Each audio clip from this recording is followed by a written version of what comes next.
साथियों नमस्कार, राम राम। हम सभी इकट्ठा हुए हैं और बातचीत करने के लिए। आनंद तो तब आता जब हम सब जो है सामने बैठ करके एक गोल बंद रूप में जो है हम सब बातचीत करते होते, जिसको हम सब अक्सर ग्रामीण भाषा में कहते हैं कि हम चौपाल में होते। अक्सर जो है नेगी भैया से और बहुत सारे मित्रों से, यहाँ अधिकतर हमारे मित्र ही हैं, सबसे मतलब कहता रहा हूँ कि जो आनंद जो है कौड़ा तापने में रात में रहा है जाड़ों में, वो आनंद कहीं ना कहीं जो है अब लुप्त होता जा रहा है।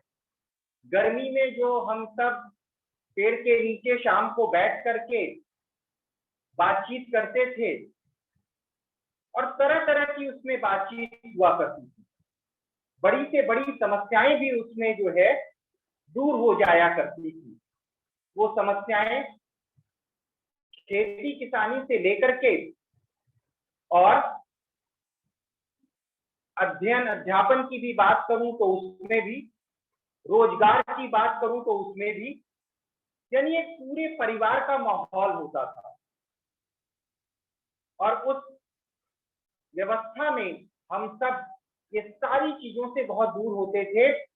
किसी भी धर्म का व्यक्ति होता था, किसी भी जाति का व्यक्ति होता था और बिल्कुल होता था। आज भी जब हम अपने गांव में जाते हैं सर, तो बिल्कुल ये जो राम राम कहने की प्रथा है, वो प्रथा सिर्फ ये नहीं बताती है कि हम हिंदुओं के गांव में हैं। ये प्रथा जो है हमने बहुत सारे मुस्लिम समुदायों में भी देखा है कि हमने राम राम उनसे कहा, राम राम कहा, तो उनका उत्तर भी राम राम में ही आ जाता है।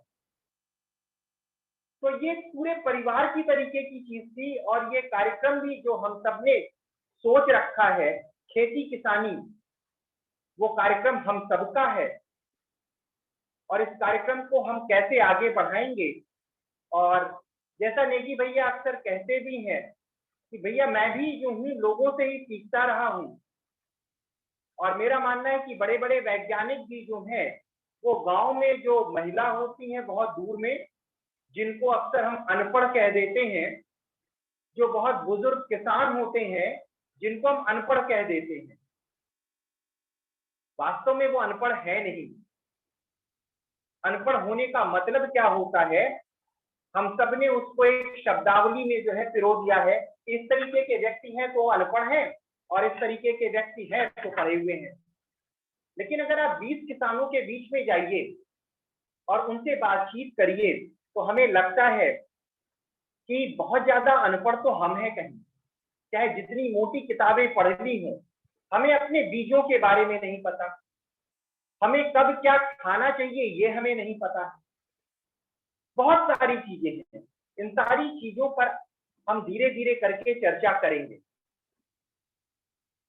और अगर बात कही जाए कि ये कार्यक्रम जो शुरू किया गया और ये कार्यक्रम क्यों शुरू किया गया, तो ये कोई नया कार्यक्रम नहीं है, बल्कि खेती किसानी की व्यवस्था और सारी चीजें तो जब से जीवन है तब से है। और उन सारी चीजों को भारतीय संस्कृति में लिखा भी गया, समझा भी गया, बड़े बड़े ऋषियों ने भी लिखा उसको। और जैसा मैं पहले भी बात कर रहा था कि दिनेश भाई हमारे बीच में हैं, उन्होंने एक बहुत अच्छी पुस्तक का अनुवाद भी किया, कृषि सूक्तम करके, और उसमें तैत्तरीय उपनिषद के कुछ श्लोक, मैं श्लोक तो नहीं पढ़ने जा रहा हूं, उसका कोई मतलब भी नहीं है बहुत विशेष, हाँ, लेकिन वो श्लोक कहते क्या है वो बहुत महत्वपूर्ण है, और क्यों चर्चा करनी चाहिए हमको वो कहीं ज्यादा महत्वपूर्ण है। तो चलिए पहले उन्हीं से बातचीत शुरू करते हैं। और तैत्तरीय उपनिषद विशेष रूप से कहा जाए तो कृषि पर ही जो है निर्भर है। और ये कहा जाता है कि उसमें अन्न ही जीवों में श्रेष्ठ है। 3 श्लोक का अर्थ मैं पढ़ रहा हूं, महत्वपूर्ण है। वे सभी जिनका जन्म हुआ है अन्न पर आश्रित हैं, वे अन्न पर ही निर्भर हैं और अंत में अन्न में ही विलीन हो जाते हैं। अन्न ही जीवों में श्रेष्ठ है, क्योंकि यह सभी के लिए औषधि के समान है। जो ब्रह्म की उपासना करते हैं वे भी अन्न को खाते हैं। अन्न से ही जीव होते हैं और इसी से बल प्राप्त कर विकसित होते हैं। जीव सृष्टि के प्रारंभ में भी अन्न पर ही निर्भर था और आज भी अन्न को ही खाता है। जब से हम पैदा हुए हैं तब से लेकर आज तक अन्न हम खा रहे हैं, इसलिए अन्न अच्युत है। अन्न रसमय है, आत्मामय है, प्राणमय है। अन्न से ही पूर्णता प्राप्त होती है। इसलिए हम सबका कर्तव्य है कि खूब अन्न उत्पन्न करें। यह पृथ्वी भोजन से भरपूर है। पृथ्वी की स्थापना अन्न और इसके बार बार उत्पादन के लिए हुई है। जो भोजन के महत्व को जानता है वह अन्न संपन्न, अन्नवान और आनंदमय हो जाता है। वह संतान, पशु एवं धन से संपन्न हो जाता है। उसे खूब प्रसिद्धि मिलती है और अंत में कहते हैं वो, मैं अन्न हूं।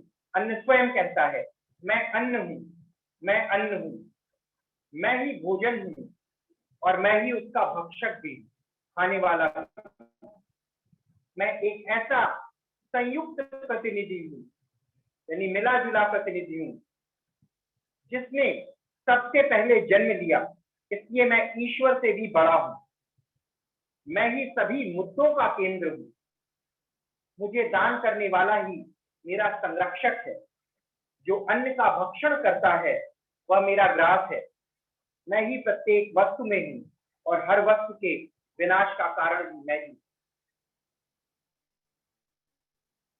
ये सिर्फ इसलिए बात कही कि इस चर्चा का महत्व कहाँ है वो हमें समझने की जरूरत है।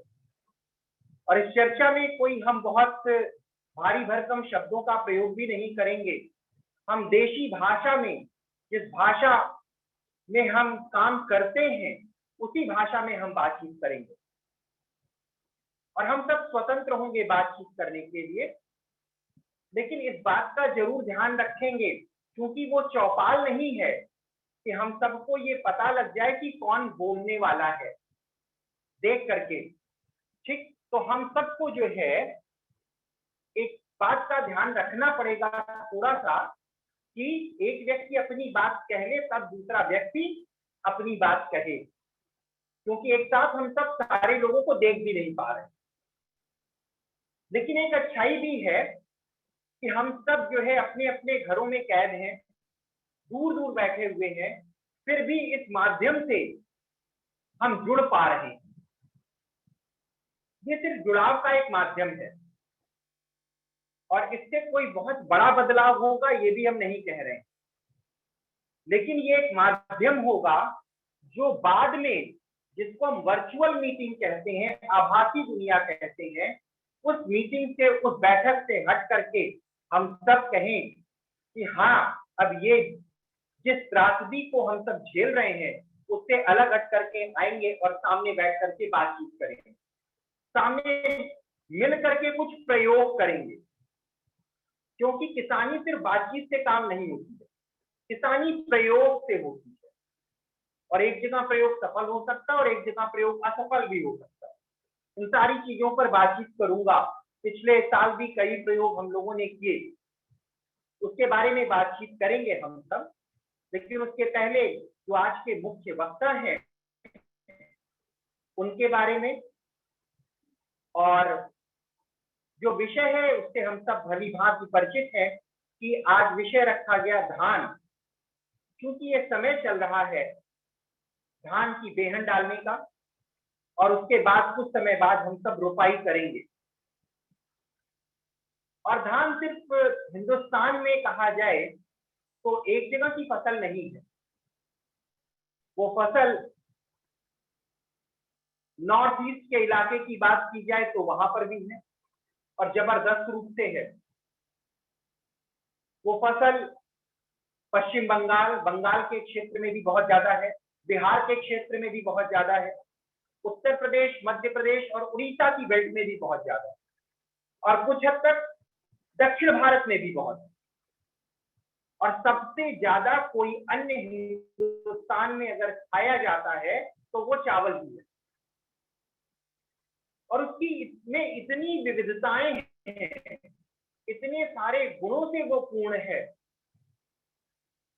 और उनको लगाने के ढंग भी बहुत सारे अलग अलग।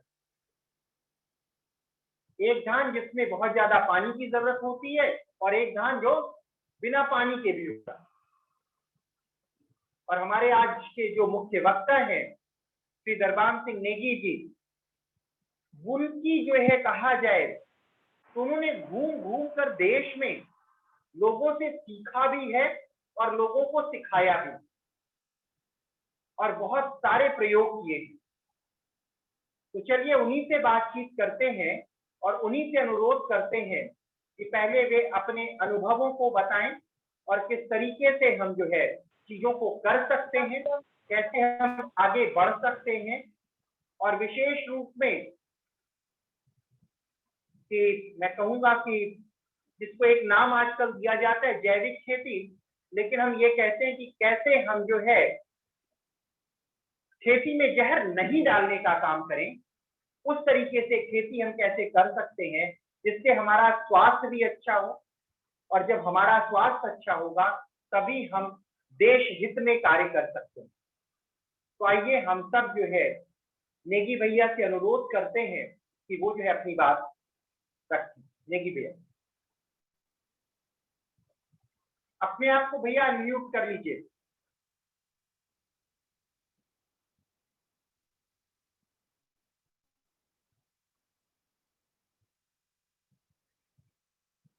माइक पर क्लिक करिए नीचे, और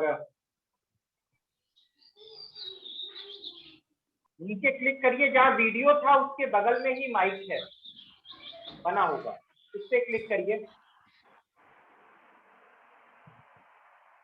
नहीं, मोबाइल से हैं, लैपटॉप पूछ लीजिए घर में, अभी तो बढ़िया था।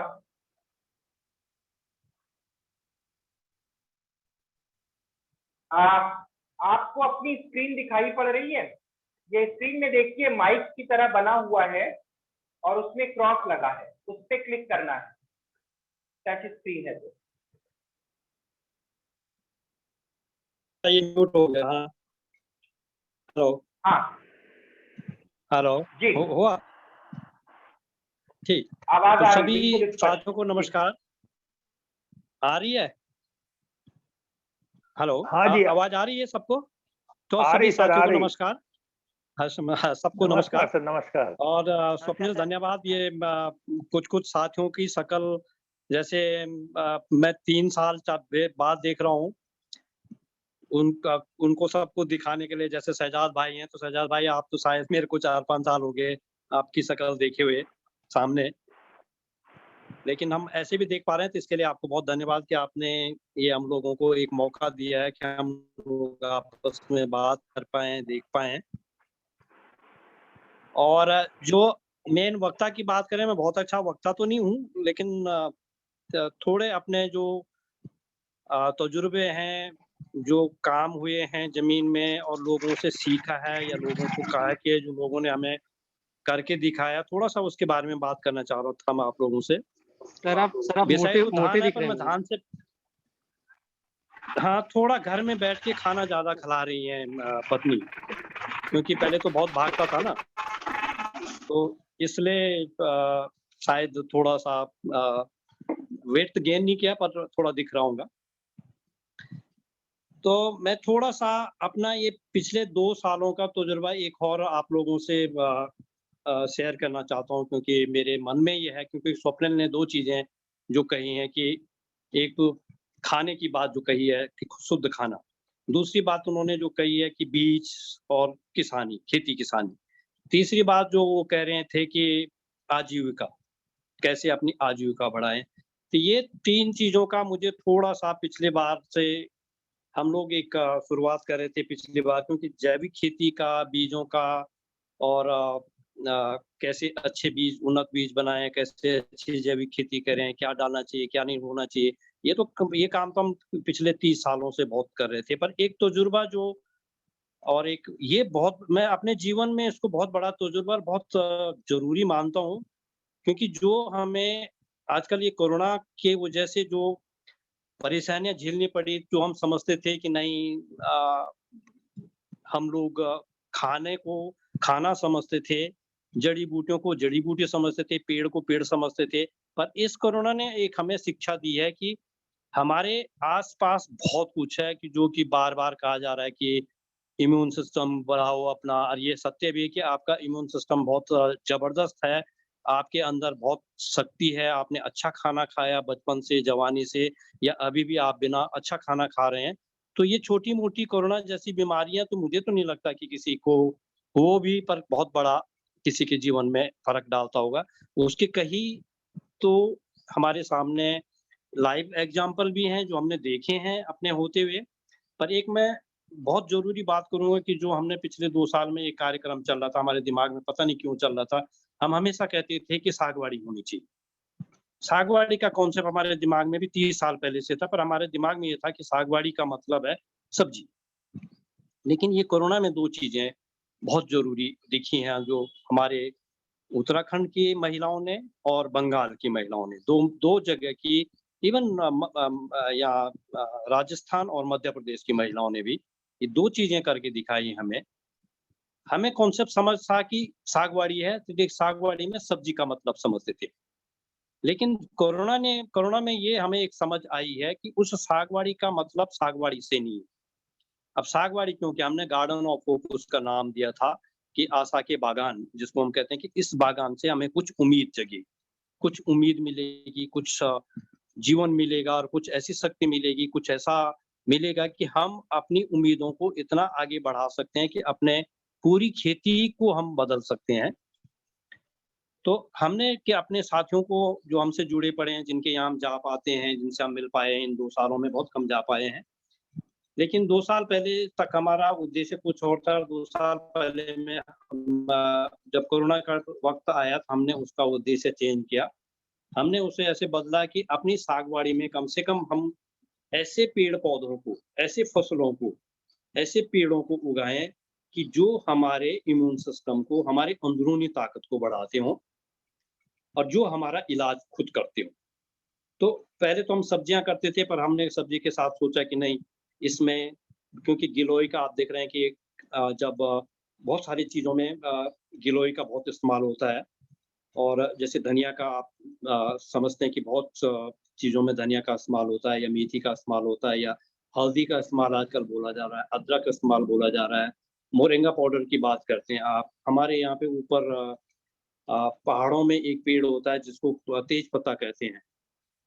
तो हम इसलिए कि ये बात कर रहे हैं कि अपना इम्यून सिस्टम बनाना है, तो अपनी सागवाड़ी में इतने किस्म के सब्जियों के अलावा इतनी किस्म की जड़ी-बूटियाँ हों कि जो डेली रूटीन में हमारे खाने में कुछ न कुछ हमारे खेत से आ रहा हो, ताकि हमारा जो अंदरूनी सिस्टम है वो ठीक रहे। हमारे शरीर में ताकत बढ़े, या जैसे छोटी-सी बात करूँ मैं, तो अगर हमारे घर में के सामने एक तुलसी का पेड़, इससे अन्यथा मत लेना, धर्म से मत जोड़ देना, क्योंकि एक तुलसी का पेड़ सामने, घर के सामने होता है, तो हम क्या करते हैं, उस जब भी हमें जुकाम, हल्का-फुल्का जुकाम और बुखार होता है, तो 2 पत्ते तुलसी के उबालें आप, उस पानी को, उस काढ़े को पी लें, तो छोटे-मोटे जुकाम, बुखार ये जो सीज़नल आते हैं, ये वैसे भी ठीक हो जाते हैं। और उस अगर अदरक हमारा खेत से बहुत दूर लगा हुआ है, घर से बहुत दूर लगा हुआ है, हमें अदरक की ज़रूरत तो है, तो हम अदरक लेने नहीं जा सकते हैं। धनिया हमारा खेती से बहुत दूर, घर से बहुत दूर लगा हुआ है, तो हम धनिया नहीं लेने जा सकते हैं। हल्दी आजकल कहा जाता है कि दूध में इम्यूनिटी बढ़ाने के लिए, वो सत्य भी है। वो हमारे पूर्वज भी करते थे, हमने अपने पूर्वजों से सीखा, वो कहीं और से नहीं सीखा, कि हल्दी दूध में पीने से ना खाली अंदरूनी शक्ति बढ़ती है, बल्कि अंदरूनी कई सिस्टम भी जो बचपन में चोटें लगती हैं, या जवानी में चोटें लगती हैं, या कोई सिस्टम थोड़ा-सा का डैमेज होता है, तो उस सिस्टम को भी ठीक करने के लिए हल्दी का बहुत बड़ा रोल होता है। पर हमने क्या कर दिया कि सब्ज़ी बहुत दूर अपने से, घर से इतनी दूर बोनी शुरू कर दी कि हम उसका सेवन बहुत कम कर पाते हैं। तो इसलिए वो जो हमारे घर के सामने में चाहे कितना भी गार्डन हो, 10 बाई 10 का हो, 5 बाई 5 का हो, 8 बाई 8 का हो, 12 बाई 12 का हो, जिसमें हम कोशिश करें कि जितने ये इम्यून सिस्टम बिल्डिंग वाले पौधे हैं, अनाज हैं, फसलें हैं, जो हमारे घर के खाने में हर दिन इस्तेमाल हो सकते हैं, हम उनको उगाएँ और उनको खाएँ। मैं बंगाल का उदाहरण दे रहा था आपको, इसलिए दे रहा था कि मैं दा ये कि हमारे वहाँ पे बंगाल में महिलाओं ने, आपको पता होगा कि ला पिछले साल भी और इस साल भी कोरोना के कारण, इस साल फिर भी हम सब्जियाँ ले पा रहे हैं, लेकिन पिछली बार कोरोना के कारण हम सब्जियाँ लेने से इतना डर रहे थे कि ना हो कि सब्जी के कारण भी कोरोना घर में आ सकता है। तो हमारे बंगाल की महिलाओं ने अपने उस छोटे-छोटे गार्डन में, एक सामूहिक गार्डन जो बने थे उनके, उन गार्डनों में सब्जी उगा के वो गाँव वालों को सब्जी भी बेची, आज अपनी आजीविका भी बढ़ाई, पैसा भी कमाया और अपने घर को एक बड़ी उम्मीद दी, जो कि बंगाल में पुरुष इतने विरोधी थे महिलाओं के कि वो कहते थे कि नहीं, जैविक खेती तो करनी नहीं, क्योंकि जैविक खेती से कुछ नहीं होता है और ये छोटे-छोटे गार्डन बना के कोई भला नहीं होने वाला, इससे कोई इनकम आने वाली नहीं। लेकिन जब पिछले कोरोना में महिलाओं ने ये दिखाया कि जब उनको सर्दी-जुकाम लगा, वो बाज़ार डॉक्टर के पास कोई डर के मारे नहीं जा रहा था। उन्होंने अपनी तुलसी, अपने अदरक, अपने इन चीज़ों का काढ़ा पिया, जो भी जड़ी-बूटियाँ हमने उनको वहाँ पे भौगोलिक स्थिति के हिसाब से उगवाई थी।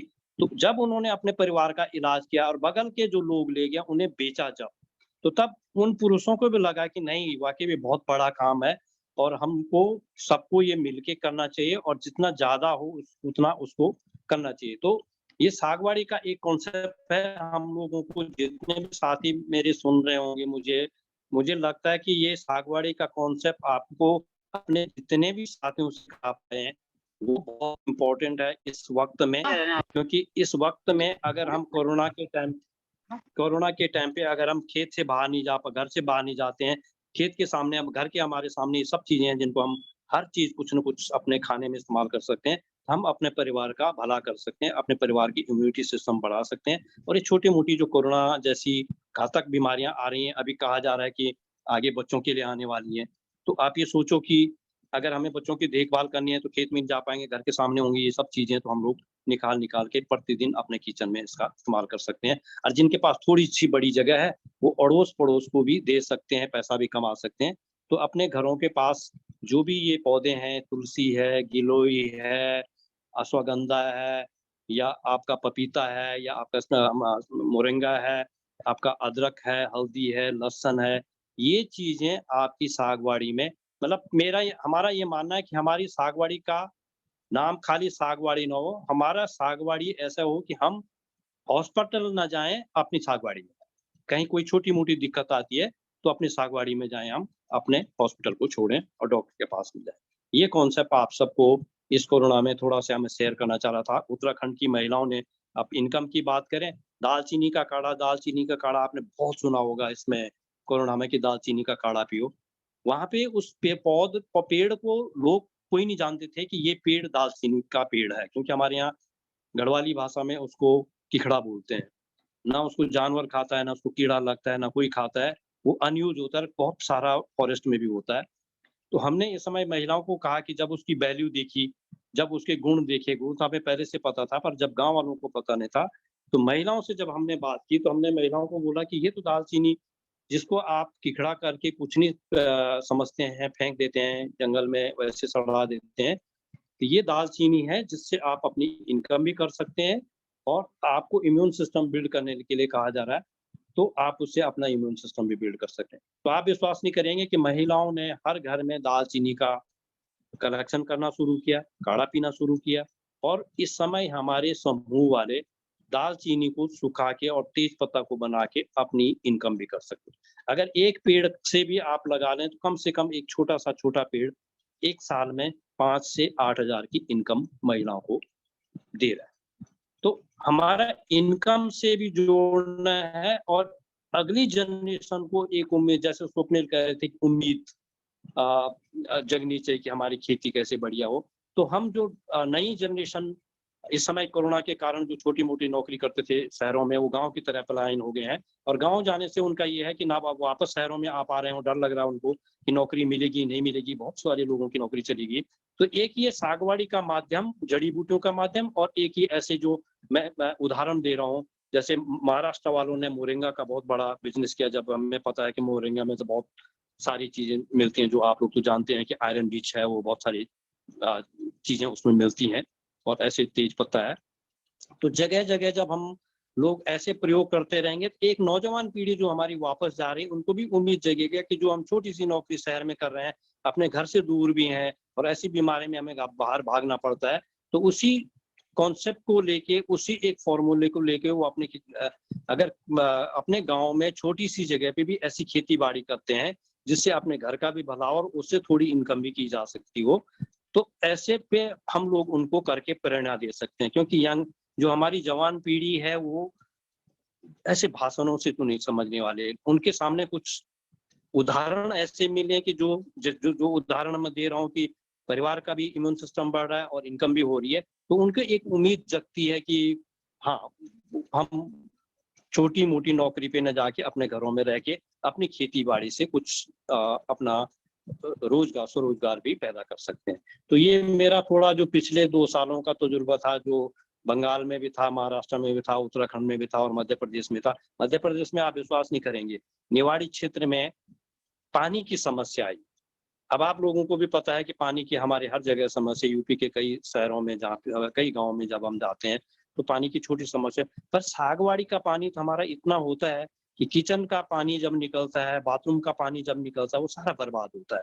तो हमने क्या उनको सलाह दी थी कि आप उसका किचन का पानी का, बाथरूम का पानी का एक गड्ढा बना दीजिए, एक गड्ढे में डाल दीजिए, दूसरे गड्ढे में पत्थर भर दिए, उसमें फ़िल्टर बन जाता है और उसी पानी से, उतने ही पानी से आप उसको 10 बाय 10 या 12 बाय 12 का जो आपने अपने घर में वो पोषण वाटिका, सागवाड़ी बोलो, पोषण वाटिका बोलो या डॉक्टर वाटिका बोलो, जो भी आप उसको बोलना चाह रहे हैं वो बोलो, तो उसको आप अपने हिसाब से उतने ही पानी से आप अपना सागवाड़ी की देखभाल कर सकते हैं। बहुत पानी की ज़रूरत भी नहीं है और जिनके पास थोड़ा-सा मकान के पास जगह है, नज़दीक है, तो अपने छतों का पानी भी, अब ये ब बहुत ज़रूरी है कि निर्भर सरकार पे नहीं रहना। आपने ये देख लिया कि कोरोना किसी को करोड़पति हो, अरबपति हो, पैसे वाला हो, भिखारी हो, किसी को मौका नहीं दे रहा है। तो हम ये कह रहे हैं कि अपने छतों का पानी, बाथरूम का पानी, किचन का पानी बर्बाद मत होने दें, ताकि हम अपने सागवाड़ी पे ये सब गुणवान पौधों को, अनाजों को, आप जानते हैं कि मैं अनाज क्यों बोल रहा हूँ, बार-बार सब्जियाँ क्यों बोल रहा हूँ, धनिया क्यों बोल रहा हूँ मैं,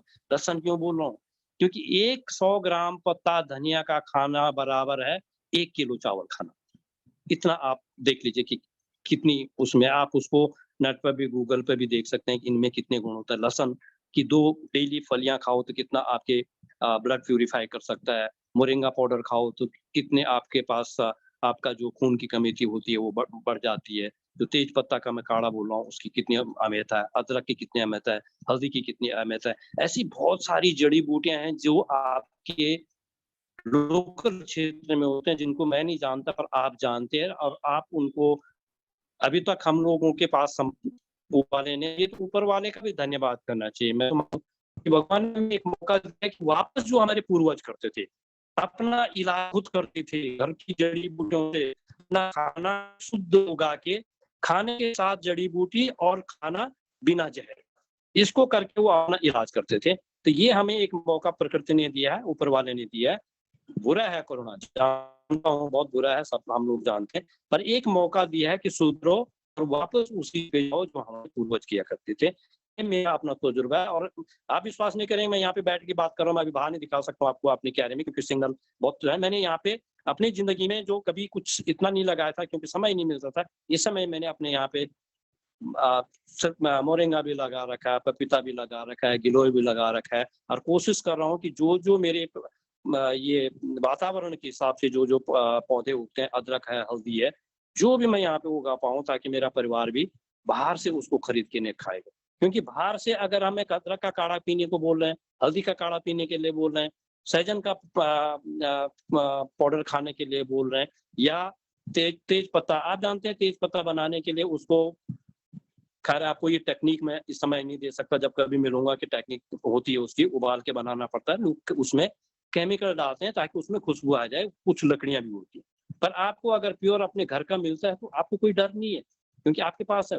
तुलसी में जो तुलसी का व्यापार करते हैं वो इतनी मिलावट करते हैं कि तुलसी कम होती है, उसमें हरे पत्ते ज्यादा होते हैं और कुछ केमिकल होते हैं, कुछ आजकल बहुत सारे, आप वो तो जानते हैं कि मिलावट जो बड़ा धंधा करता है वो मिलावट तो बहुत जरूरी है। ये कोई इस देश में तो ऐसा नहीं हो सकता कि बिना मिलावट के आपको प्योर चीज, आपका घर अपने को प्योर चीज दे सकता है, आप खुद अपने को प्योर चीज दे सकते हैं, बाकी और आपको कोई प्योर चीज नहीं दे सकता।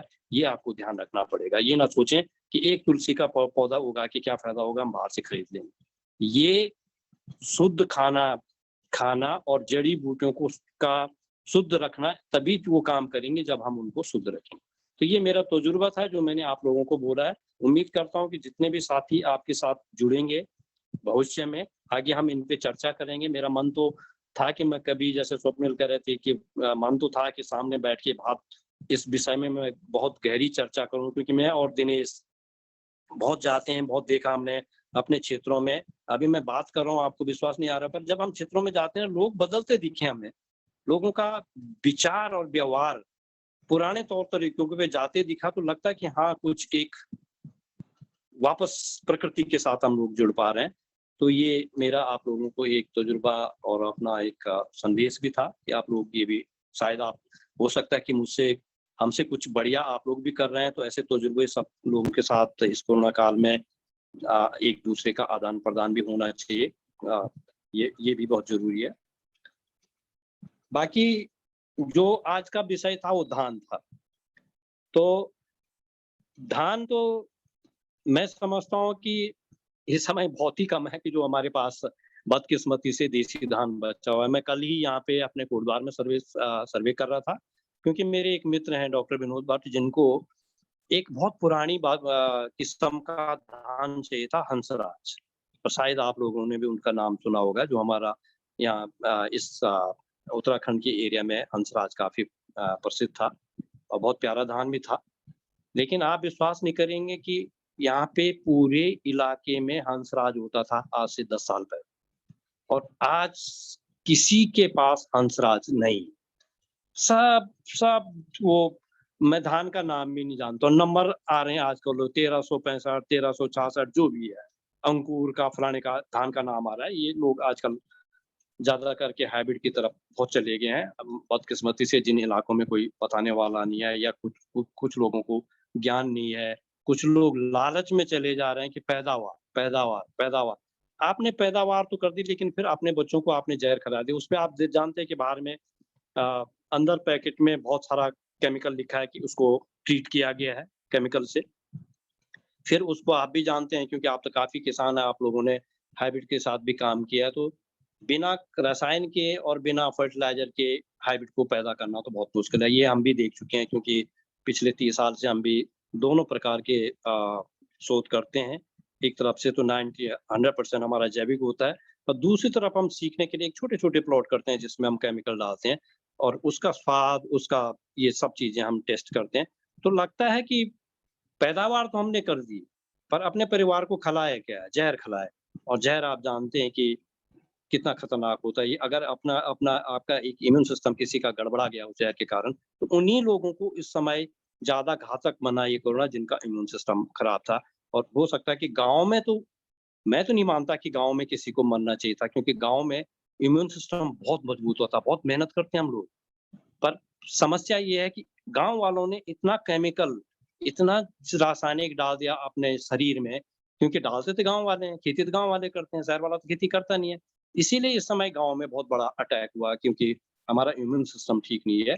और जो इम्यून सिस्टम हमने अपना गड़बड़ किया है, वो कारण यही है कि जितना हमने केमिकल फर्टिलाइज़र अपने खेतों में डाला, वो खेतों में जाने से ज़्यादा हमारे शरीर में पानी से, हवा से और खाने से हमारे शरीर में आता है।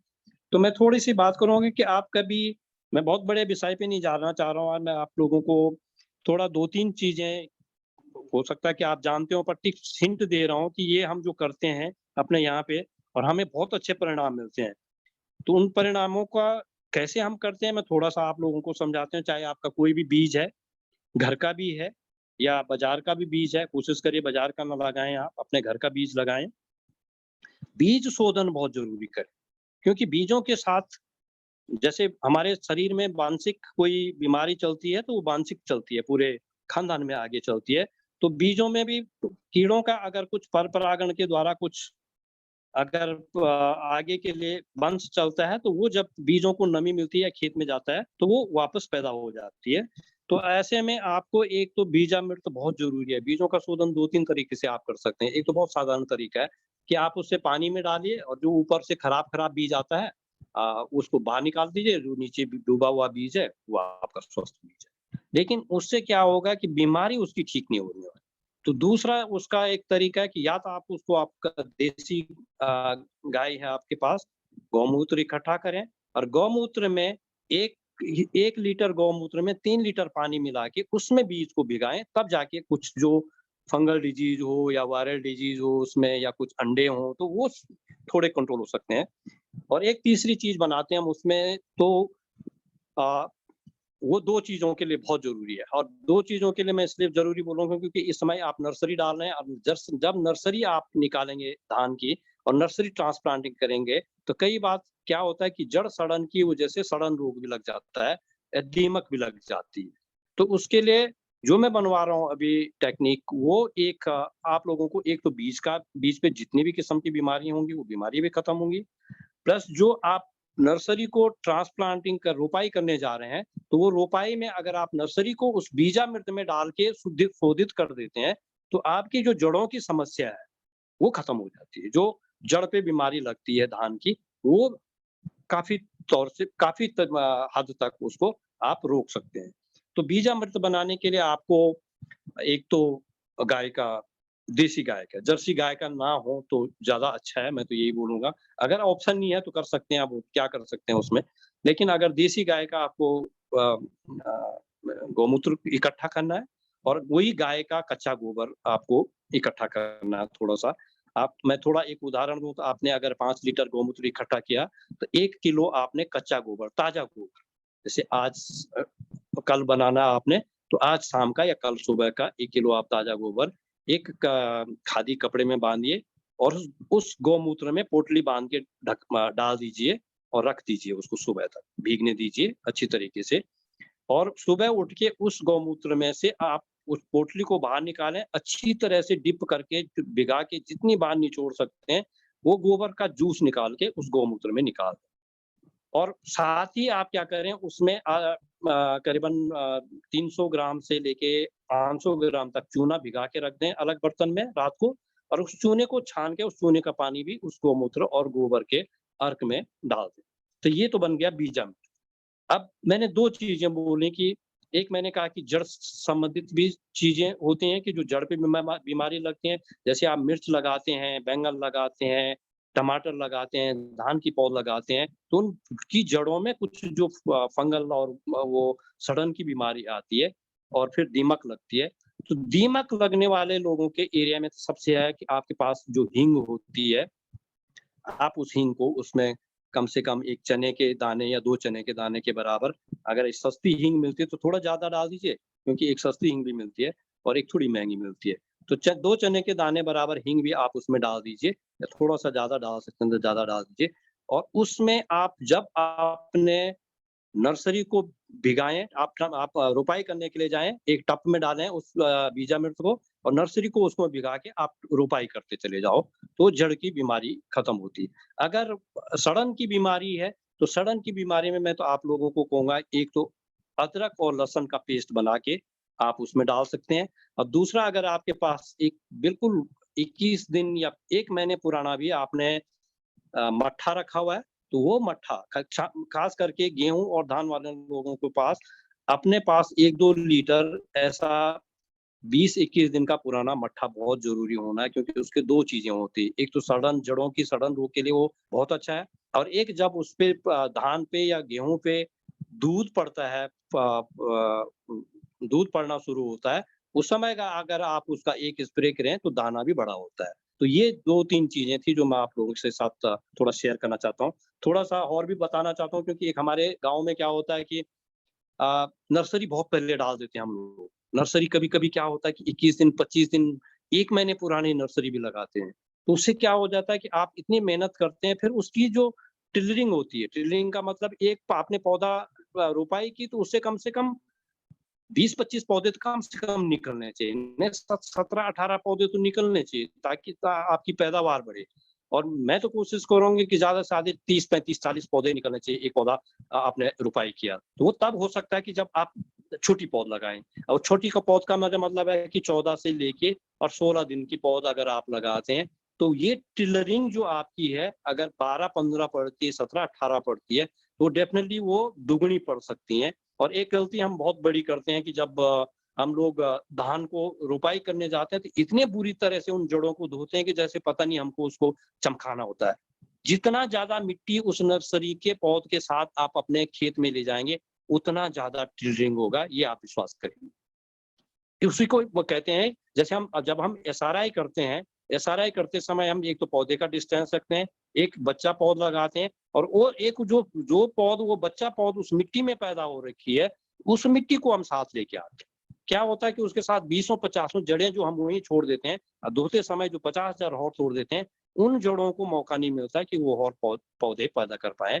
तो एक तो थोड़ा एसआरआई करके भी देखें आप, बच्ची पौध लगाएँ और वो जितना ज़्यादा मिट्टी पौधे के साथ रोपाई कर पाएँ, उतना ज़्यादा आप उसके साथ कर सकते हैं। ये हमने अपने 2-3 साल के तजुर्बे से बोल रहा हूँ मैं कि एसआरआई के मैं भी खिलाफ था, मैं नहीं मानता था। पर ये एसआरआई के खिलाफ नहीं था मैं, क्योंकि इसलिए नहीं था कि बचपन में मैंने अपने माँ-बापों को करते देखा हुआ था। हमारे उत्तराखंड में उसको बोलते थे तवालिया सिस्टम।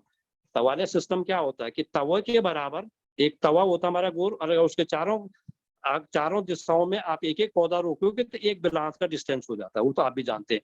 कहीं थाली सिस्टम बोलते थे, फकुलिया सिस्टम बोलते थे, कहीं तवालिया सिस्टम बोलते थे, यही है सारा है। पर लेकिन जो ज्ञान आया वो ये आया कि उससे पौधे से मिट्टी नहीं हटानी और मिट्टी वो जड़ें नहीं हटानी और जितना बचपना जितनी छोटी पौध लगाया जाए उतना ज़्यादा बेनिफिट मिलता है। ये हमारे सारे पुराने ही तरीके हैं और कोशिश करिए कि नीम की खल, सरसों की खल जो आप लोग बर्बाद कर देते हैं आजकल कुछ भाव नहीं देते हैं। जो आप लोग ये यूरिया, डीएपी डालते हैं, अगर आपने नीम की खल डाली, एक तो बहुत सारी बीमारियाँ नीचे से रुक जाएँगी आपकी, जड़ों की संबंधित बीमारियाँ नहीं और सरसों की खल डालते तो 2 चीज़ें होती हैं। एक तो बहुत सारा आपको ये समझ लो कि फर्टिलाइज़र मिल गया और बहुत सारी बीमारियाँ भी उससे मिल सकती हैं। तो अपनी क्यारी तैयार करते समय नीम की खली और सरसों की खली, तिल की खली, जो भी आपके पास खली है आपके क्षेत्र में, कोशिश करिए कि जितना आप डाल सकते हैं उतना डालते हैं। मैं आज एक चीज़ और बता रहा हूँ क्योंकि एक लोग बहुत सारे लोग कहते हैं कि जीवामृत बना लो, जीवामृत बना लो और जीवामृत बना के धान की खेत में डालो। बहुत अच्छी तकनीक है, मैं नहीं कह रहा हूँ बुरा है, पर लोगों के तरीके जो हम लोग समझते हैं कि हमने जीवामृत बना दिया, डाल दिया, हमारा काम हो गया।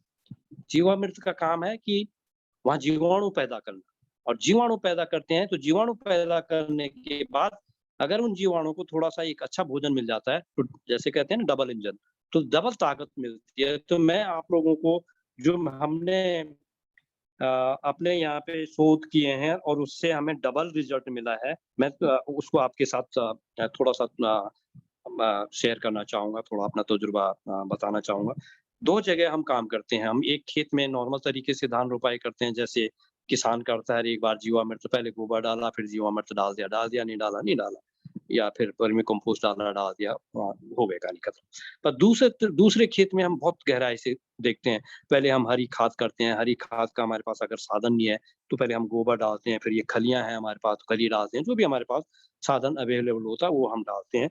पर जब जीवामृत की नौबत आती है, 21 दिन बाद जीवामृत की नौबत आती है। पहले तो कोशिश करो एक जीवामृत उस समय पड़ जाना चाहिए, जब आप अपनी खेती को रोपाई के लिए तैयार कर रहे हों, एक जीवामृत उस समय पड़ना चाहिए, ताकि जब तक वो पौधा 21 दिन का होता है, पहला पानी आप लगाते हो या पहली खाद डालना आप शुरू करते हो, तो तब तक वो जीवाणु इतने आपके ज़मीन में बन जाएँ, कि वो उन पौधों को तुरंत उस खाने को पहुँचाएँ। दूसरा जीवामृत आप तब पड़ना चाहिए, जब आप 21 दिन में पहली बार पानी देने जाते हैं, क्योंकि 21 दिन बाद ही वो जड़ पकड़ता लगाने के बाद, जो धान की जड़ें होती हैं, वो पकड़ती हैं मिट्टी को, असली वो में वो और मिट्टी से भोजन लेना शुरू करते हैं, तो वो 21 दिन होता है, पहला पानी बोलते हैं। एक 21 दिन बाद बाद आप उसको जीवामृत डाल दें और उस जीवामृत के डालने के बाद या तो उसी दिन भी डाल सकते हैं आप, नहीं है दूसरे दिन डालिए। लेकिन उसमें आपके पास अगर वर्मी कंपोस्ट है, वर्मी कंपोस्ट नहीं है तो गोबर का बारीक खाद हो, कोई बात नहीं। बारीक बारीक खाद भी ज़रूरी नहीं कि हर कोई वर्मी कंपोस्ट बनाए। आपका सड़े गले पत्तों का खाद जो बना रखा है, वो चाय पत्ती की तरह बना हुआ, वो वाला कंपोस्ट। और आप कोशिश करें कि अगर उसमें थोड़ा-सा आपको मुर्गी का खाद कहीं से मिल जाता है, जो आपको लगता है कि इस पोल्ट्री फार्म में बहुत सारा केमिकल नहीं पड़ता है, वैसे थोड़ा बहुत पड़ते भी है तो कोई समस्या नहीं। आप 10 किलो अगर उस कंपोस्ट को ले रहे हैं, तो 2 किलो या 2.5 किलो उसमें मुर्गी का खाद डाल सकते हैं जीवामृत पड़ने के बाद, और उसका एक टॉप ड्रेसिंग करेंगे आप, तो आपको नज़र आ गया कि 1 हफ्ते के बाद आपके पौधे का रंग इतना ज़बरदस्त काला हो जाएगा, टिलरिंग इतनी बढ़नी शुरू हो जाएगी और हाइट भी इतनी बढ़ जाएगी कि आप विश्वास नहीं करेंगे कि ये यूरिया से भी बड़ा ज़बरदस्त काम कर दिया आपने। अगर खली मिला दी आपने उसमें, तो उससे बढ़िया और कुछ नहीं है। पर नहीं है तो ये 2 चीज़ें भी आप मिला के जीवामृत के साथ डाल देते हैं, तो आपका बहुत बड़ा जो मिट्टी में जो चाहिए होते हैं तत्व तो वो बहुत सारे हम लोग दे सकते हैं।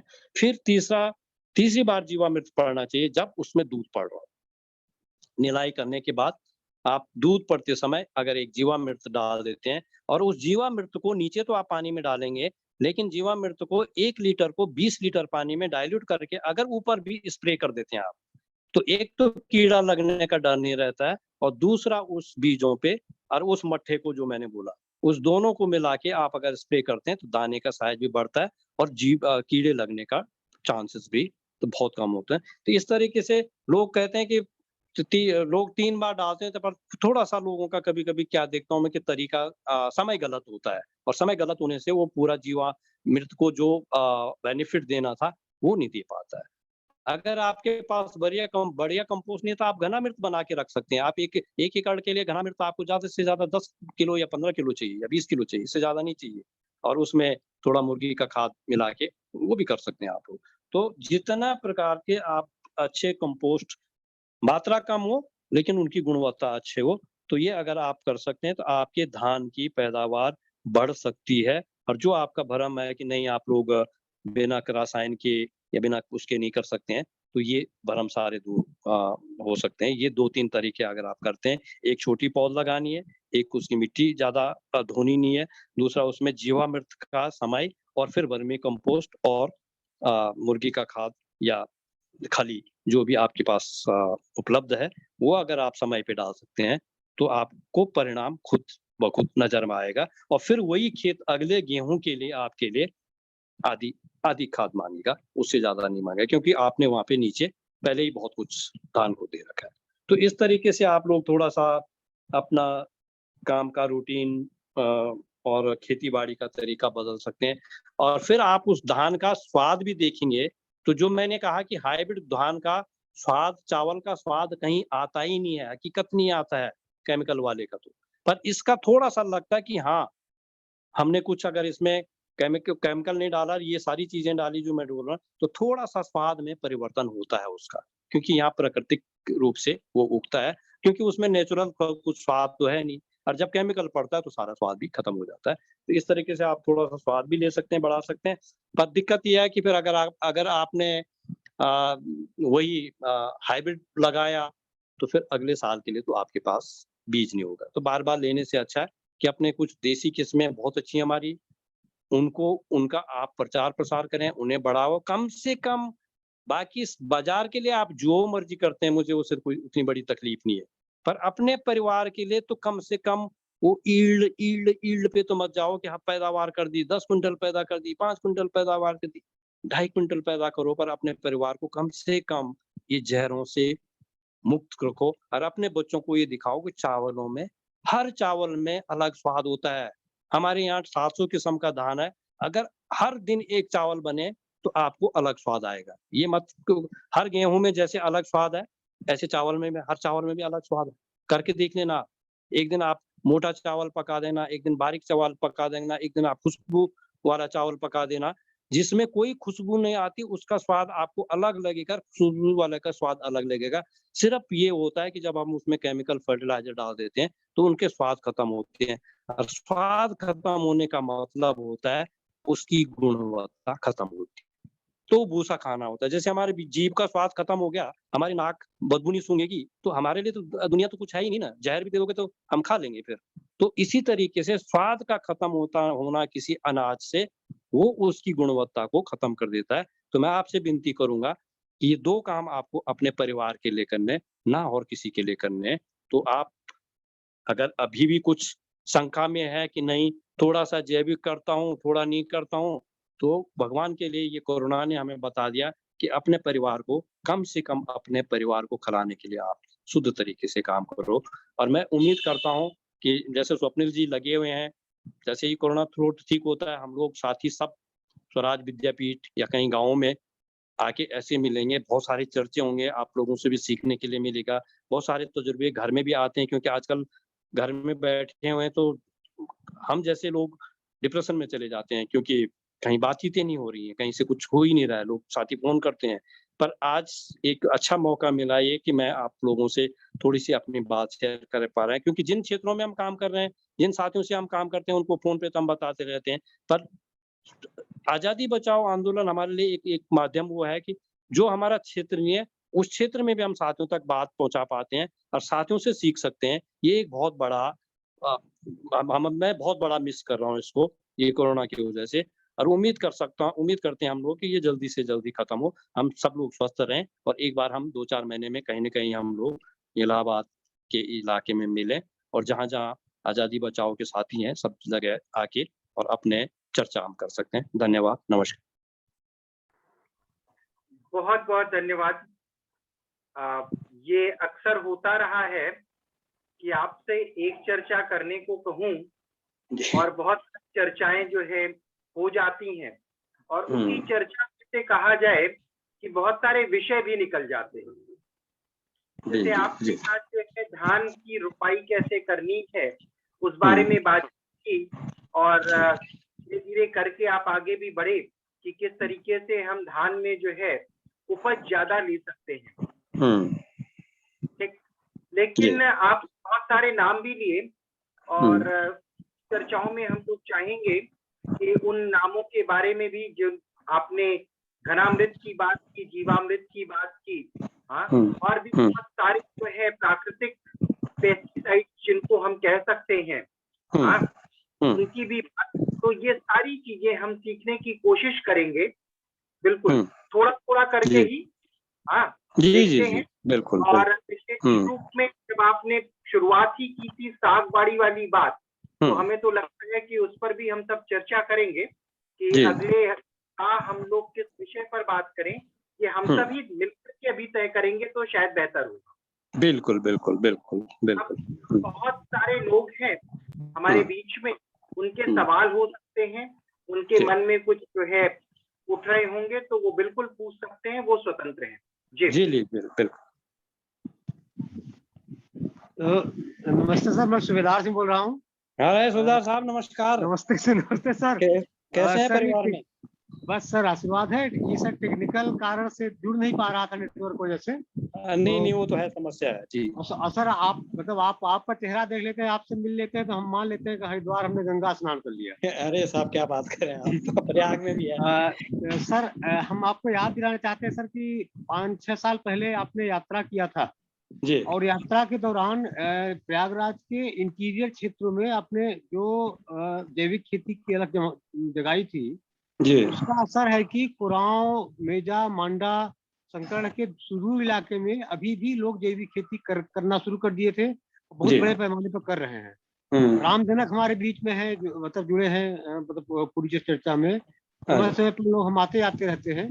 तो जी, सर जी। अगर ये विजिट आपकी कंटिन्यू हो पाए तो हुँ, बीच में जो उनको बूस्ट होना था वो नहीं हो पा रहा है, तो इसकी जरूरत है। दूसरा सर नहीं, वो सूबेदार जी वो स्वप्निल बिल्कुल उस पे लगे हुए हैं, वो चिंतित हैं, हम भी जी चिंतित हैं और अब मेरे पास आप लोगों को एक खुशी होगी कि मेरे पास अब 10 दिन हैं अपने लिए जीवन में जी जी कि जी जो मैं जो अपने जीवन के 10 दिन में मतलब अब या तो शर्मा साहब के लिए या स्वप्निल के लिए या आप लोगों के लिए मेरे जी पास सर, होंगे जब हर महीने हम बिल्कुल। लोग मिल सकते हैं। और अब ऐसा गैप नहीं होगा, जैसे जब ये कोरोना चला जाएगा जी जी जी जी तो अब ये स्वप्निल ना गैप होने देंगे, और हम भाई जी, उनका कहना भी नहीं टाल बिल्कुल सकते और आप लोगों का कहना भी नहीं टाल सकते हैं। जैसे ये कोरोना चला जाता तो अब पिछली बार की तरह गैप नहीं होगा, हम कंटिन्यू उस पे मेरे ख्याल से और एक स्वप्निल आप निवेदन भी और इसमें है, सहमत होंगे? एक निवेदन और है सर कि जी। इधर क्या हुआ है कि सबसे ज्यादा प्रभावित कोरोना से जो हमारे लोग हैं वो हुए। हमारे लोग मतलब जो मजदूर, आदिवासी, वनवासी और बिल्कुल जो समाज के हाशिए पर व्यक्ति है, सबसे ज्यादा वो बिल्कुल। प्रभावित हुआ। उसका काम छूट गया है, सारा कुछ काम मिल नहीं रहा है, घर में जो था बेच खा लिया, मतलब कुछ, मतलब सबसे ज्यादा प्रभावित वही है। लेकिन उसकी आवाज कहीं नहीं आ जा रही है। बिल्कुल और बिल्कुल बिल्कुल। एक चीज सर की प्राकृतिक संसाधन के रूप में ये रिच है। जैसे हम कई सारे गांव हैं हमारे जो जंगल के आसपास हैं। और आपने जो अभी वो बनाया है दालचीनी की बात बताई, तो इस समय प्रयागराज में और आसपास भी यही हो रहा है कि काढ़ा हर घर में बनने लगा है। तो लोगों ने ये तय किया है कि क्योंकि गिलोय जंगल में भरा पड़ा है, ये लोग गिलोय की एक तरह से मार्केटिंग करना चाहते हैं। मार्केटिंग उसको नहीं कहेंगे हम, मतलब एक जगह से वहां से निकाल के और जिसको जरूरत है वहां तक पहुंचाना चाहते हैं। और इसके एवज में जो कुछ इनका पारिश्रमिक मिल जाएगा तो इनका भी खर्चा चलेगा और लोगों को सुबेदार शुद्ध साहब जी, गिलोय। सुबेदार जी, इस पे मैं 2 उदाहरण देता हूँ आपको। सर, जो आपने कहा कि मजदूरों को काम नहीं मिल पा रहा है वहाँ पे, सर, और वो खेती किसानी से ही जुड़े हुए थे वो, है ना? जी जी जी तो 2 उदाहरण देता हूँ मैं आपको। एक तो ये वाला उदाहरण देता हूँ, बंगाल में कभी हमें मौका मिलेगा, मैं वहाँ से भी साथियों को जोड़ने की कोशिश करूँगा, फिर आप उन्हीं से सुन लीजिएगा। वहाँ पे जिनको लोगों के पास खेती नहीं है, उन्होंने एक सामूहिक खेती कहीं किराए पे ली जी है ना? और जी वो 8-10 महिला 6 महिलाओं से शुरू हुई थी, वो एक ग्रुप से शुरू हुआ था और आज वहाँ पे 5 गाँव में 7 ग्रुप हैं, जिनके पास अपनी खेती नहीं है और वो खेती किसानी के लोगों से साथ जुड़े हुए थे और उन्होंने खेती किराए पे ली। और वहाँ पे मार्गदर्शन तो हमारा ही रहा वहाँ पे, लेकिन उन्होंने 2 बड़े काम किए वहाँ पे। एक तो उन्होंने सीज़नल सब्जी उगाई वहाँ पे और ऑफ सीज़नल, और एक जड़ी-बूटी उगा के उन्होंने अपनी जीविका इतनी बढ़ा दी है ना? कि उनको दूसरे के खेतों में लेबर करने की जाने की ज़रूरत नहीं पड़ रही है। जी सर जी दूस ये हम लोग कर सकते हैं, क्योंकि ये बल आप और मैं तो समझ सकते हैं, लेकिन उनको समझाने में, उनको एक मॉडल पेश करने में बहुत थोड़ा वक़्त लग सकता है। लेकिन ये जी अगर जी एक मॉडल काम करता है तो बहुत आसान तरीका है। फिर दूसरी चीज़ ये है कि हम लोग कह रहे हैं कि जंगल में गिलोय है, जंगल में ये चीज़ है, जंगल में जैसे मैंने उत्तराखंड में महिलाओं ने बोला कि जंगल में बहुत होता है, आप इतने पेड़ क्यों बाँट रहे हो गाँव में तेज पत्ता के? जी जी तो मैंने उनको कहा कि जंगल का एक्ट तुम पे लग सकता है, जिस दिन सरकार को पता लग गया कि तुम जंगल को काट के ये ले रहे, एक तो तुम्हें बाहर बेचने का लाइसेंस नहीं मिलेगा, एक जंगल का एक्ट मिल जाएगा, लग जाएगा। तो 1-2 साल तो चल सकता है ये, पर जीवन भर नहीं चल सकता है। और फिर जंगल का दोहन इतना हो जाएगा, क्योंकि हम लालची भी तो बहुत है ना। हम 1 किलो के मैं चक्कर में 10 किलो उड़ा देंगे। तो हमने हाँ उनको कहा कि एक तो आप जो भी हमारी जंगली चीज़ों का है, यही तो सागवाड़ी है। इसी को तो मैं आशा के बागान कह रहा हूँ। कि सागवाड़ी में और बड़े फार्म पे 2 चीज़ें, एक सागवाड़ी में घर के लिए और इनकम के लिए बड़े फार्म पे अगर हम लोग कम्युनिटी फार्म करते हैं या एक ग्रुप फार्मिंग करते हैं, बड़े जब तक जंगल से हम ले सकते हैं तब तक ले सकते हैं।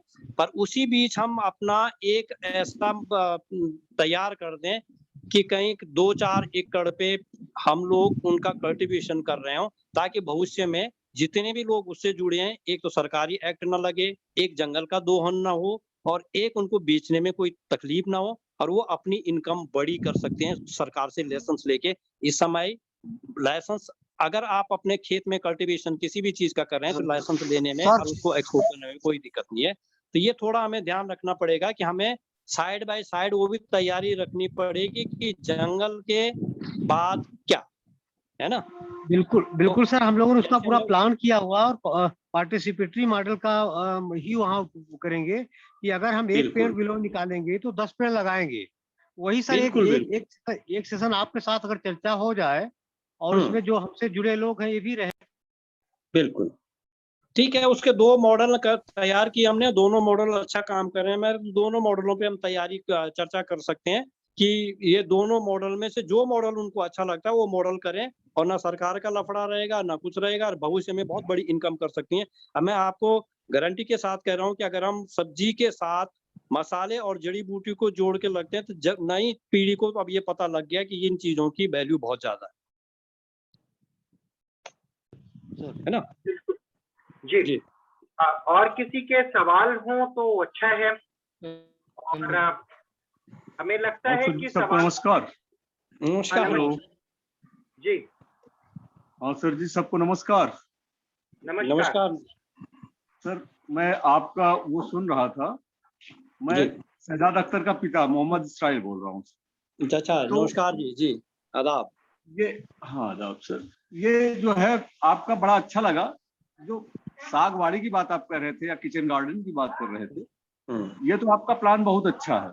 लेकिन जब इसे हम विस्तृत रूप में खेती के रूप में करते हैं तो सर इसमें थोड़ी सी गवर्नमेंट को, जिसे हम केमिकल फर्टिलाइजर्स पे वो सब्सिडी दे रही है, क्या वो हमारे ये जैविक खादों पे सब्सिडी नहीं दे सकती है? इसके लिए हमें कोशिश करनी चाहिए। मैं हमारा एक मोटो है, वो तो स्वप्निल भी अच्छी तरह से बता देंगे आपको। हमारा एक सिद्धांत है, सैद्धांतिक तरीके से चलते हैं। सरकार के भरोसे रहना तो मैं कहता हूँ कि फिर वही वाली बात हो जाएगी भाईजान की, कहीं कोई न कोई उसमें जुमला हमें पकड़ाया जाएगा कि आपको ये करना है, आपको ये करना है, आपको ये करना है। मैं बताता हूँ आपको कोई सब्सिडी की जरूरत नहीं होगी जैविक नहीं, खाद पे। सब्सिडी का मतलब जो खादें, जैविक खादें जो दी जा रही हैं, उसकी कोई जरूरत दुकान नहीं। वो मतलब जैविक खाद जो सरकार, मैं भाईजान जो जैविक खाद सरकार आपको देगी, मैं बता रहा हूँ जैसे बीज मिलता है ना आपको, कि मैं उत्तराखंड का किसान हूँ, मुझसे है बीज मेरे को दिया, मुझसे खरीद के उसको ग्रीडिंग करके आपको दे दिया, और आपके इलाहाबाद में हो ना हो उन्हें कोई फर्क नहीं पड़ता। ऐसे मैं आपको बिहार का उदाहरण देता हूँ। बिहार सरकार ने जैविक खाद के नाम पे किसानों से वर्मी कंपोस्ट खरीदा, ठीक है। अब आप ये लगा लो कि सरकार को कितना वक्त लगता है, आपको ताजी रोटी काम करेगा या बासी रोटी ज्यादा काम करेगी, आप ये बताओ। ताजी रोटी ताजा चीज कोई भी ज्यादा काम करेगी ना हमारे शरीर से लेके। तो मिट्टी में भी ऐसे होता है, जब मिट्टी में भी ताजी चीज मिलती है। अब आपको मैं 1 साल पुराना वर्मी कंपोस्ट दे दूंगा तो भाईजान वो आपके खेत में कुछ काम करने वाला नहीं है, वो मिट्टी से भी बेकार है, क्योंकि उसके जीवाणु सब खत्म हो जाते हैं। आप एक जीवन को पैकेट में बंद करके कितने दिन तक जिंदा रखोगे, ये आप बता दीजिए। सर एक बात आपने एक बात बहुत अच्छी कही, टेम्परेचर की बात की। देखिए आप उत्तराखंड की बात कर रहे हैं या पहाड़ों की बात कर रहे हैं, वहां पे तो किसी टेम्परेचर में जो है परागीकरण हो सकता है, लेकिन हमारे यहाँ जब 45 डिग्री के ऊपर टेम्परेचर चला जाता है तो उस समय हम किन चीजों का प्रयोग करें जिसमें उससे परागीकरण हो सके? फलियां नहीं लगती, उस समय हम मजबूर हैं उस पर हम कुछ स्प्रे करें, तभी तो उस पर जो है फूल और बत्तियां लग पाती है। नहीं, वो तो जैविक में सब है, आप अपने घर में बना सकते हैं। वही मैं कहने की कोशिश कर रहा हूँ कि सरकार के मांगने से अलावा हमारा वही सिद्धांत है कि हम लोग आगे आपको उसको सारा जैविक बनाना सिखाएंगे प्रैक्टिकली। चाहे फर्टिलाइजर हो, चाहे कीटनाशक हो, चाहे पौधे को बढ़ाने के लिए हार्मोन ग्रोथ हो, EM कल्चर हो, इफेक्टिव माइक्रो ऑर्गेनिज्म हो, जो भी आपको टेक्निक आप सरकार से चाह रहे हैं। मैंने मट्ठा क्यों बोला, 21 दिन पुराना मट्ठा क्यों बोला? उससे बहुत सारी, हम गुड़ की बात क्यों करते हैं? फर्मेंटेशन करता हो, और जब उसमें गुड़ शहद पड़ता है तो उसमें जीवाणु की संख्या दुगनी बढ़ती है। हम उसमें नारियल का पानी क्यों डलाते हैं, दूध क्यों डलाते हैं? हम इसलिए डलाते हैं, या पपीता क्यों डलाते हैं, या गुड़ शहद क्यों डलाते हैं? उस अंडे का छिलका क्यों डलाते हैं, अंडा क्यों डलवाते हैं? इसलिए डलाते हैं कि उसमें जो पौधे को हार्मोन ग्रोथ के लिए चाहिए होता है वो मिल जाते हैं। तो मैं आपसे अभी हमारी मुलाकात नहीं हुई, पर जब मुलाकात होती, जो भी आपके सवाल हैं कि पौधे को फूल ना आए तो क्या डालना है, पौधे का कैसे ग्रोथ बड़ा होगा, वो कैसे होगा, वो सारी चीजें जो आप सरकार से चाहते हैं वो आप अपने घर में बना सकते हैं। और जितना ताजा आप बना के डालेंगे, नहीं, सरकार से नहीं सर। बिल्कुल सर, एक रिक्वेस्ट और, एक प्रार्थना और है। क्या इस पे कुछ पम्पलेट्स, मतलब लिखी हुई चीजें क्या उपलब्ध हो सकती हैं, या अगर नहीं है तो हमें प्रयास करना चाहिए? वो आप सही कह रहे हैं, कुछ हमने बनाए हैं, वो अनफॉर्चुनेटली 1 आध साल से हम आ भी नहीं पा रहे हैं, पिछले 2 साल से तो कहीं जा ही नहीं पा रहे हैं इलाहाबाद की तरफ, ना डॉक्टर स्वप्निल आ पाए हैं इधर को, ना हम आ पाए हैं। लेकिन हम प्रयास करेंगे, उसको बनाएंगे। कुछ जैसे सूबेदार साहब भी बांटते थे वहाँ पे कुछ पॉम्पलेट अपनी पत्रिका में, वो भी छापते रहते हैं, आप उनसे भी संपर्क कर सकते हैं। कुछ पुराने मटेरियल डॉक्टर स्वप्निल के पास भी हो सकते हैं, है ना? वो हम जो है शहजाद भाई को उपलब्ध करा देंगे, हाँ। जिसमें हम कैसे जो है बना सकते हैं, खादें बना सकते हैं, किस तरीके से हम रासायनिक कीट नियंत्रक की बजाय जो है जैविक कीट नियंत्रक बना सकते हैं, और कैसे बीजों का संरक्षण भी कर सकते हैं, ये सारी चीजें हम करेंगे। और कुछ नए एक प्रार्थना और चलते चलते हम आपसे कर लेते हैं, नए शोध के इसका एक फिक्स कर लीजिए कि हर फसल पे एक बार हम लोग आपस में बैठ के मीटिंगें कर लें। नहीं, बहुत देर हो जाती है। शुक्रवार को बैठने के इरादे से आए हैं, तो बिल्कुल हम लोगों से उम्मीद करेंगे कि हम कम लोग ही हों, लेकिन हर शुक्रवार को थोड़ा समय निकाल करके हम सब बैठेंगे और चीजों को बहुत ही आराम से करेंगे। हाँ, क्योंकि एक साथ जो है बहुत सारी चीजों को कर लेने में भी हम सुन तो लेते हैं, लेकिन वो हम कर नहीं पाते। और खेती किसानी कोई शॉर्टकट वाला तो है नहीं, आप सभी जानते हैं। किसान वो एक लंबी परंपरा है, और लंबी परंपरा के अंतर्गत हम सब ने सीखा भी है और समझा भी। तो हम सब मिलकर के ही तय करेंगे, और इस पे हम लोग बातचीत कर लेंगे आपस में, ग्रुप बना करके भी चाहे तो, कि अगली बार जो हमें लग रहा है, जिस पर चर्चा करना भी चाह रहे थे नेगी भैया शुरुआत में, हाँ, खासतौर पर सागबाड़ी वाली बात, और जिस पर जो है अभी जी भी बात करना चाह रहे थे, तो वो सारी चीजें जो है हम सब जो है करेंगे बातचीत, अगर लगता है सबको तो।